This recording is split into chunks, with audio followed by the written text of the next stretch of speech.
नाही, भाजपमध्ये काही बंडखोरी झालेली नाही आहे. आपण जर अख्खी यादी जर तपासलीत तर मोठ्या प्रमाणावरती उबाठा आणि मनसे यांची युती झाल्यामुळे मोठ्या प्रमाणावरती बेबनाव हा त्यांच्यामध्ये निर्माण झालेला आहे.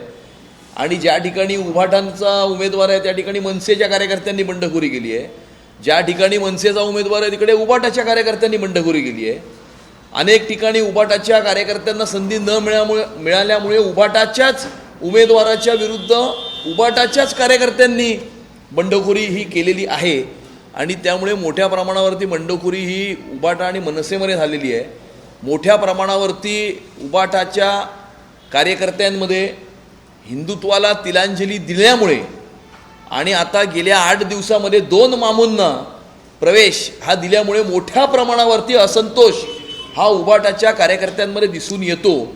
आणि ज्या प्रकारे पाकिस्तान जिंदाबादच्या घोषणा देणारा रशीद मामू किंवा ज्याच्यावरती मॉलेस्टेशन आणि फोर्जरीची केस आहे अशा चंगेज मुलतानी अशा 2 मामूंना उद्धव ठाकरेंनी आपल्या पक्षामध्ये रेड कार्पेट ट्रीटमेंट देऊन प्रवेश दिल्यामुळे मोठ्या प्रमाणावरती त्यांच्या कार्यकर्त्यांमध्ये असंतोष दिसून येत आहे.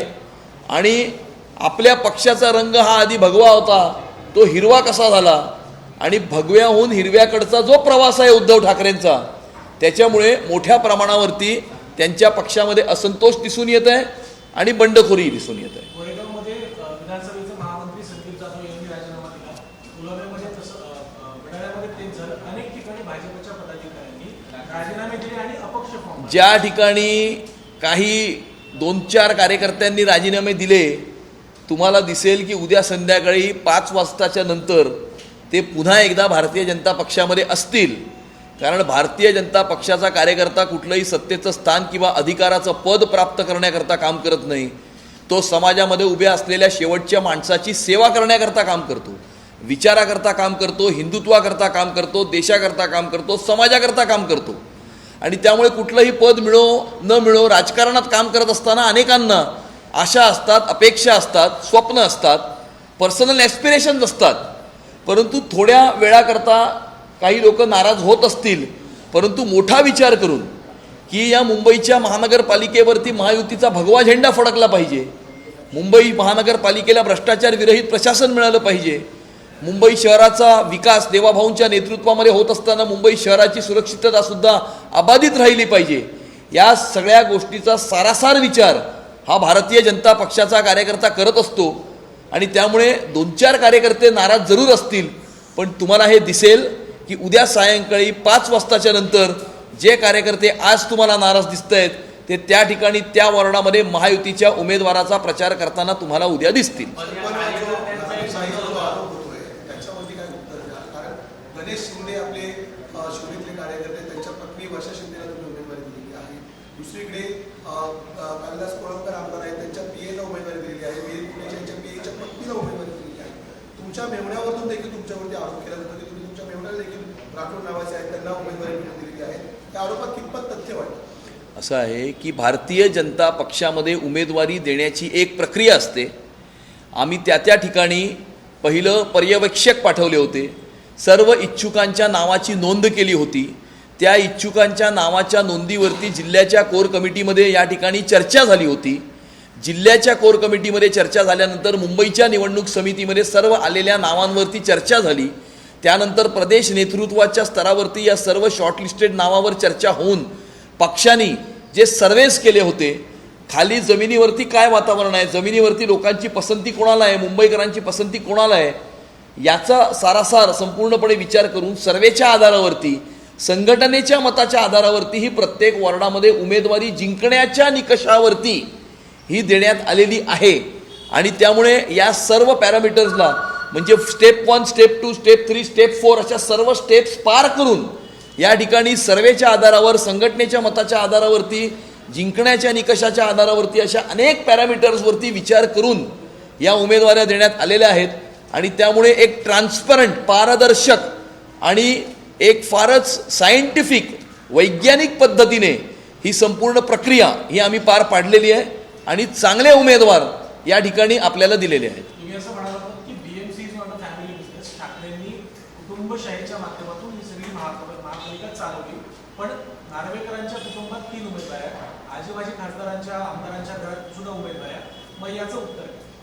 असं आहे की मकरंद नार्वेकर हे राहुल नार्वेकर भारतीय जनता पक्षामध्ये प्रवेश करण्याच्या आधीपासून भारतीय जनता पक्षाचे नगरसेवक आहेत. 2016 साली त्यांनी भारतीय जनता पक्षामध्ये प्रवेश केला. 2017मध्ये ते नगरसेवक झाले. हर्षिता नार्वेकर ह्या राहुल नार्वेकर भारतीय जनता पक्षामध्ये येण्याच्या आधीपासून हे भारतीय जनता पक्षामध्ये प्रवेश करून भारतीय जनता पक्षाच्या आता नगरसेविका आहेत. राहुल नार्वेकरांनी भारतीय जनता पक्षामध्ये 2019 साली प्रवेश केला आहे. त्यामुळे राहुल नार्वेकरांमुळे हर्षिता नार्वेकर आणि मकरंद नार्वेकरांना उमेदवारी मिळाली हे काही याच्यात काही तथ्य नाही. मकरंद नार्वेकर आणि हर्षिता नार्वेकर हे इंडिपेंडंट इंडिव्हिज्युअल एंटिटीज आहेत आणि त्या ठिकाणी स्थानिक जनतेच्या फीडबॅकच्या आधारावरती, तिकडच्या संघटनेच्या फीडबॅकच्या आधारावरती त्यांना उमेदवारी दिलेली आहे. राहुल नार्वेकरांशी असलेल्या संबंधामुळे त्यांना उमेदवारी देण्यात आलेली नाही.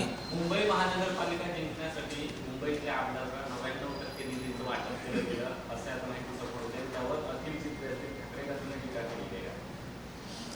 नाही, असं आहे की 2019 ते 2022 या कालावधीमध्ये महाराष्ट्रामध्ये ज्यांनी अराजक माजवला, ज्यांनी या ठिकाणी कोविडच्या काळामध्ये मुंबईकर जनता 2-2 हजार रुपयाच्या रेमडेसिवीरसाठी वन फिरत असताना बॉडी बॅग्स, ऑक्सिमीटर, थर्मोमीटरमध्ये भ्रष्टाचार केला, ज्यांनी स्वतःच्या पक्षाच्या आमदारांना भरघोस निधी देऊन इतर पक्षाच्या आमदारांचे ऑनगोईंग प्रोजेक्ट्स थांबवले, मेट्रोचा प्रोजेक्ट थांबवला, त्यांना या विषयावर बोलण्याचा काहीही अधिकार नाही.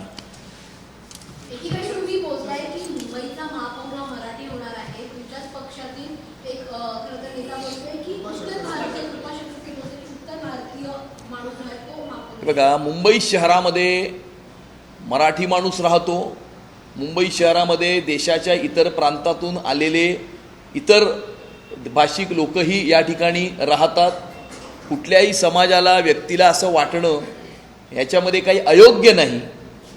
परंतु या मुंबई शहरामध्ये राहणारे, या देशाच्या कानाकोपऱ्यातून कुठल्याही प्रांतातला आलेला व्यक्ती असेल, कुठलीही भाषा बोलत असेल, कुठल्याही संस्कृतीतून येत असेल, परंतु अनेक वर्ष जर तो मुंबई शहरामध्ये राहतो, मराठी भाषा बोलतो, मराठी भाषेचा सन्मान करतो, असा प्रत्येक माणूस हा मुंबईमध्ये राहणारा मराठीच आहे असं आम्ही समजतो. आणि त्यामुळे मुंबई शहराचा महापौर हा मराठीच होणार. पण ठाकरे गटाकडून अशी टीका केली जाते की भाजपची ही अशीच रणनीती आहे किंवा ही नीती आहे भाजपची, जे विना भाईंदरमध्ये घडणार आहे ते मुंबईत घडेल असं वाईट. असं आहे की ही ह्यांची कॅसेट आणि ही यांची टेप आता फार जुनी झाली आहे.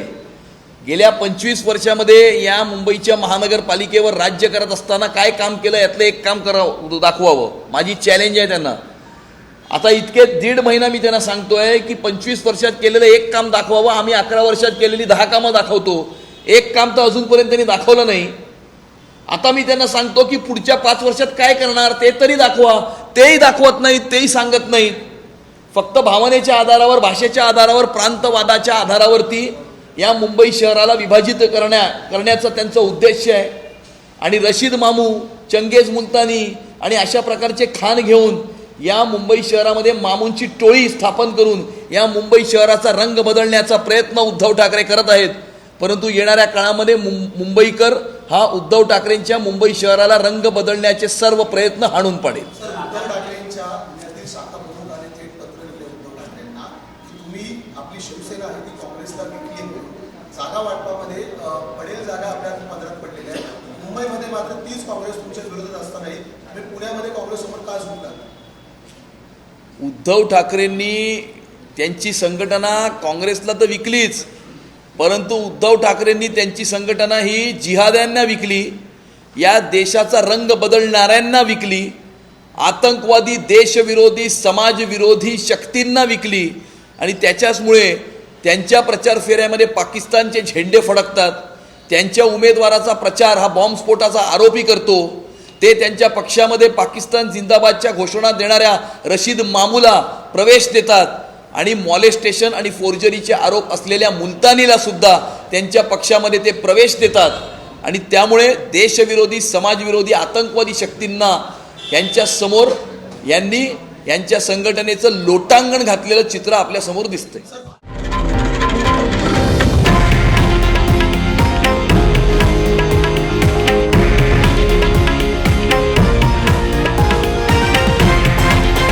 हे आहे देशातील नंबर 1 न्यूज नेटवर्क आणि आपण पाहत आहात TV9 मराठी, एकमेव.